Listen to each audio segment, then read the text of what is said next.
How's it going, everybody? I'm Matt Borey from the Jackpot Gents, and today I have Josh O'Connell from KnowYourSlots.com with us. He is our sort of resident slot expert. How you doing, Josh? I'm doing well. It's great to be back with you today. Always a pleasure.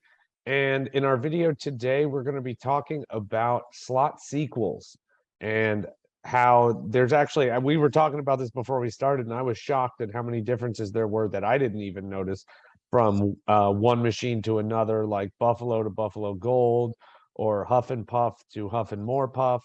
And so we're going to talk about how the companies change these machines in order to get the sequels going. So let's go ahead and hop right into this, Josh. Yeah, so I figured we'd start at a high level and talk about slot sequels and how they work, and then we'll pick a specific example that's very popular on the casino floors today to illustrate how these changes come into play when you're actually playing a game. So I write about slot sequels a lot because one thing that is very clear to me is that there's a couple of goals that are being accomplished with this. And so if you have a popular theme like Buffalo as the example you just gave here, there's clearly going to be some follow-on games that will extend that theme. And that's, you know, regardless of what entertainment you enjoy, whether it's music, movies, whatever the case may be, there's always like sequels to things when people really get into something. And, you know, it's a good bet from a slot maker's perspective that, you know, if you put out a game that's in the same line as one that's very popular, you're probably going to have a good head start right off the bat. And so, you know, it certainly makes sense that they do it. They do it in two different ways. One is they will up the bet. And by upping the bet, they get access to more money to pool into the various features, usually by adding something or enhancing something. So like a great example would be when you go from Buffalo to Buffalo Gold, that credit increment, you pay 40 credits per bet minimum on the original Buffalo. You're paying 60 credits on Buffalo Gold. But with Buffalo Gold, you get that Buffalo Gold head feature in the bonus where you can upgrade some of the symbols to Buffaloes, and that increases your chances of a big payout. So if you get those retriggers, which is a classic Buffalo feature across the line, and you keep retriggering and retriggering, and then you're getting to 12, 13 gold heads, you know, you don't even have to get to 15 to really start seeing the pays. I've had some 400, 500x bonuses with just 12 or 13 heads. So, you know, it can really go your way when you get to that point. Then and that's the one, sorry to cut you off, that's the one where you get the gold Buffalo, and if you get a certain number of them, it replaces some of the smaller premium symbols with the Buffalo, right? Yeah, it changes some of the animals, sort of the semi-premium symbols in this case, to Buffalo. So you're just getting more symbols that can line up together, because Buffalo is all about those clumps of Buffaloes lining up, or the multipliers. The other thing Buffalo Gold gives you is multipliers in the base game. So every once in a while, the Wilds can have a multiplier where that original Buffalo did not offer that. Oh, I didn't realize that was the original one didn't have those multipliers. Right. So like when you think about Buffalo Gold, you are paying more per spin, but you are getting access to additional features. So they're taking that money and they're enhancing the game. Then you go to Buffalo Gold Revolution, which is a sequel to Buffalo Gold. It's kind of funny that the sequel gets a sequel. And now they've added a wheel, and the wheel gives you the chance to get credit prizes or start off with some gold Buffalo heads already lined up. So it reduces how much work it takes to get to those big wins.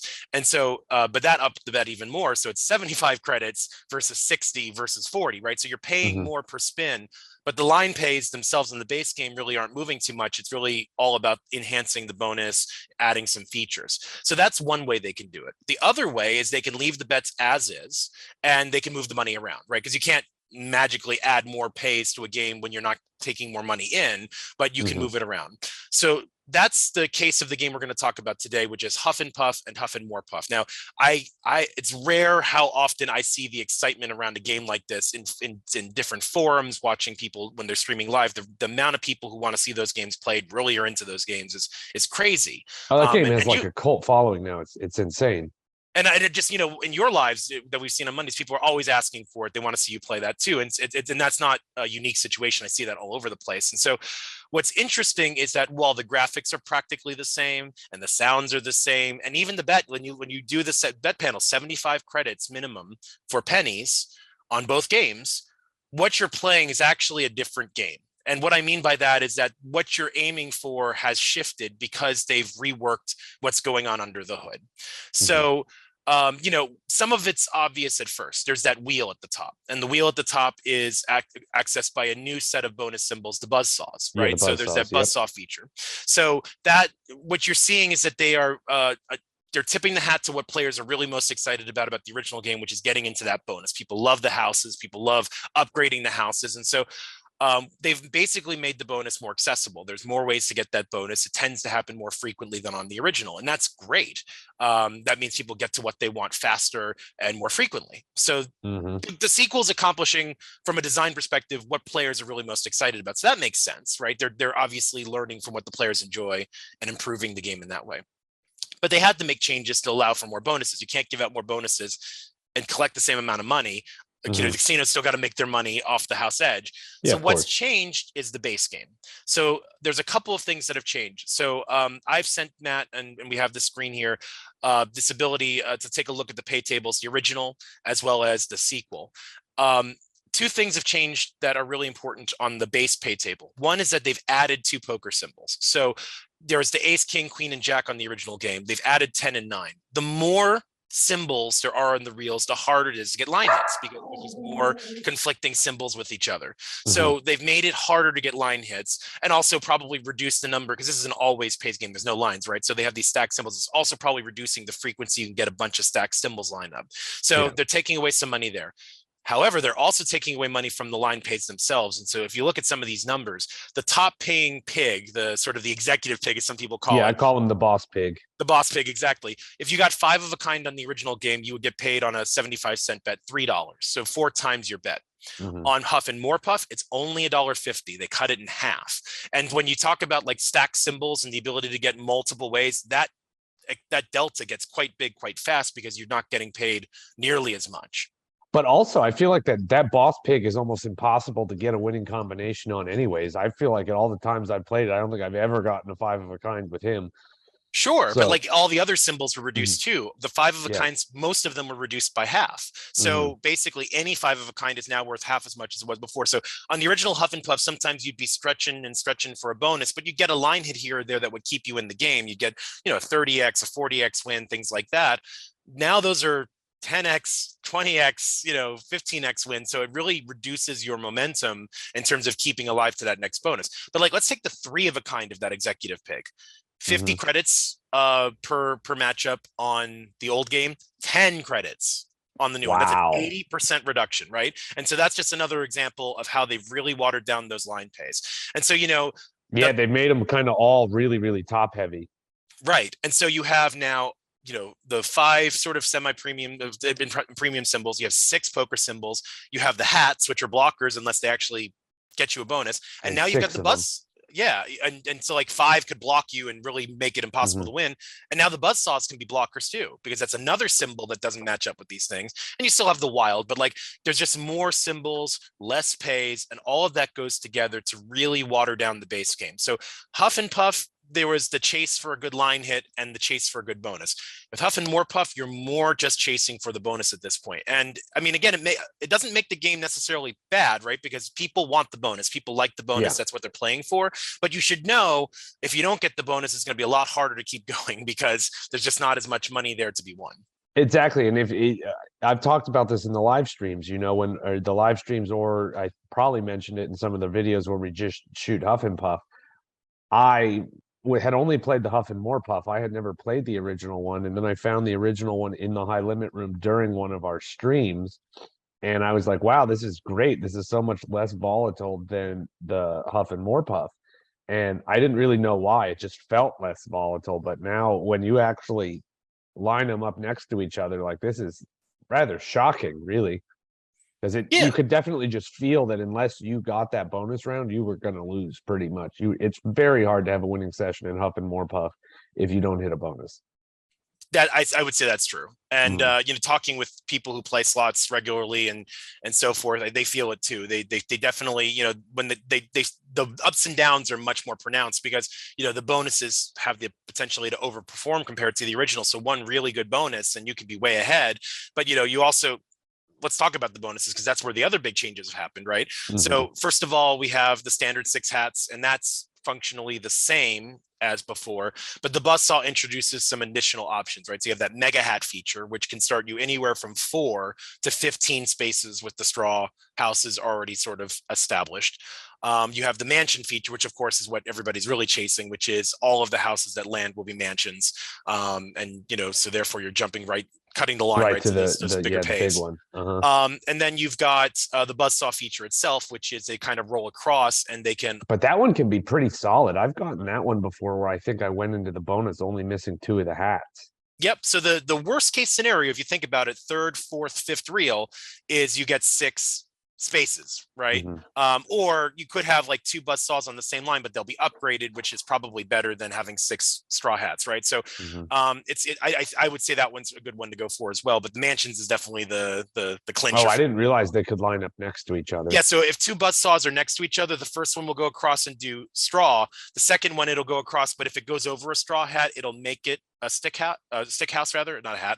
And then if you have all 3 on the same row, it'll upgrade them to mansions where it rolls over the ones that were already stick houses. So it has the ability to upgrade them too, which can be really helpful. But all these upgrades, all of these additional bonuses comes with the trade-off as well. You got to pay for them somewhere. Right. So what they've done, and here's the second graphic now, which shows sort of what they've done with the houses. The straw houses have been reduced and tightened in range. So it used to be 50 to 150 times your bet multiplier. So if you're betting 75 credits, it'd be 50 credits to 150 credits. Yeah, the wording's a little bit harder to see on this one, but if you look, the top one is the original game and the bottom one is Huff and More Puff, just in case you yeah, I tried to zoom in as much as possible and started to run out of room. But so 50 to 150 credits for the original game, but 50 to 125 credits on the new game. So you can't win as much per house as you could on the original. This also holds true for the stick houses. Instead of 150 credits to 1500 credits on minimum bet, it's 150 credits to only 600 credits on a minimum bet. Now they did also add this mini ×2, so that would be a $20 win versus 10 on a penny denomination. I'm sticking with pennies just to kind of keep apples to apples here.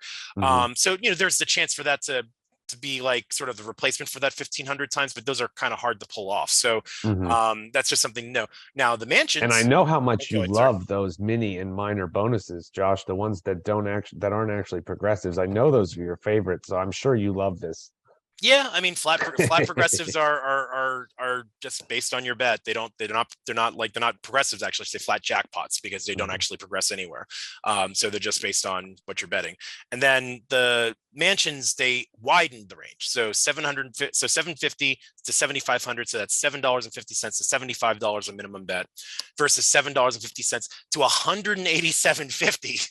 So we're talking more than double on any given mansion. And of course you can still win the grand, the major, the minor, the mini ×2 in this case, or the mini. So they've made the mansions more valuable. Now the reality is, are you going to hit that upper end very often? Probably not, but the fact that it exists means they have to pay for it somewhere. So again, they shrunk because they're giving out a lot more straw houses and things like Mega Hat and sticks, and upgraded the mansion. And so that mansion feature actually is even more valuable than people maybe even realize, because the mansions pay so much more. Based on just looking at a lot of people's play, there's a lot of video already out there, because again, the popularity of the series, it seems like 50x your win is sort of like a standard-ish Huff and More Puff bonus rather. So 50 times your bet means that bonus is probably coming every 75, 100, maybe more spins, right? Yeah. And of course you can underperform that, or you could overperform that. So and I pretty much always underperform it. Yeah, I mean, it's a really exciting game when you can pull it off, but it can also be very difficult. So this really just kind of illustrates probably the more extreme end of what a slot sequel can do. Like, they didn't up the bets, but they had to make a lot of changes to the game to accommodate what people wanted, which was more frequent bonuses. And so it makes it a much more volatile game. That may be okay if you're a player and you really enjoy the game and you enjoy the bonus, but it's just good to know that, right? So the original Huff and Puff is definitely not the least volatile game out there. It's still a volatile game, but it's less volatile than the sequel because of the changes the sequel made to amp up those bonuses. Yeah, like I could, like I said, I've played this, I don't know, a handful, maybe a dozen times, and in the original maybe 6 or 7 times, and it just felt more volatile. But after actually seeing these numbers like laid out like this, it's very shocking. And the other thing that I want to tell people is, more volatile games. If you've watched any of our videos, I love volatility and my dad doesn't. But the one thing I got to say is, do not forget that with very volatile games, you need deeper pockets and bigger bankrolls, because those swings are going to be gnarly, especially in something like this. You're going to have huge swings. Absolutely. Yeah, So, I think that and what people need to understand is over time games have gotten more volatile because players want chances at bigger wins. mhm, And the way that they do that is they give you bigger wins less often. That's what a more volatile machine's definition is. Versus older games which tend to mhm, be less volatile and therefore give you smaller pays more often. And so if you're looking at the original Buffalo versus Buffalo, Wild Wild Buffalo, one of the newer ones that are out there, it's just it's still the same theme and the same aspects of things are going on, but there's a lot of changes that have happened in slots over the years to make the game harder, but then make the game more lucrative, if you hit the right thing. So just need to keep that in mind when you're selecting your games. That's why some players favor older games and some players favor newer games. They may not necessarily be able to articulate it this way, but they know like they want the swing for the fences or they want the easier wins, and that's what they play. mhm. All right. Well, Josh, thank you very much for joining us today, talking about slot sequels. This was actually much more insightful than I thought. I really did not think there were that many differences from the older games to the newer games. And if people want to know more about you or your work, where can they do that at? Absolutely. You can go to knowyourslots.com. I post something new or updated every single day, including a lot about slot sequels. So if you want to dive into the topic further, there's a number of posts on the site about it. You can also follow me on social media, Twitter, Instagram, and Facebook. Know Your Slots, all one word. Perfect. And if you like that video, go ahead and give it a thumbs up. And don't forget to subscribe so you never miss any of our other great videos.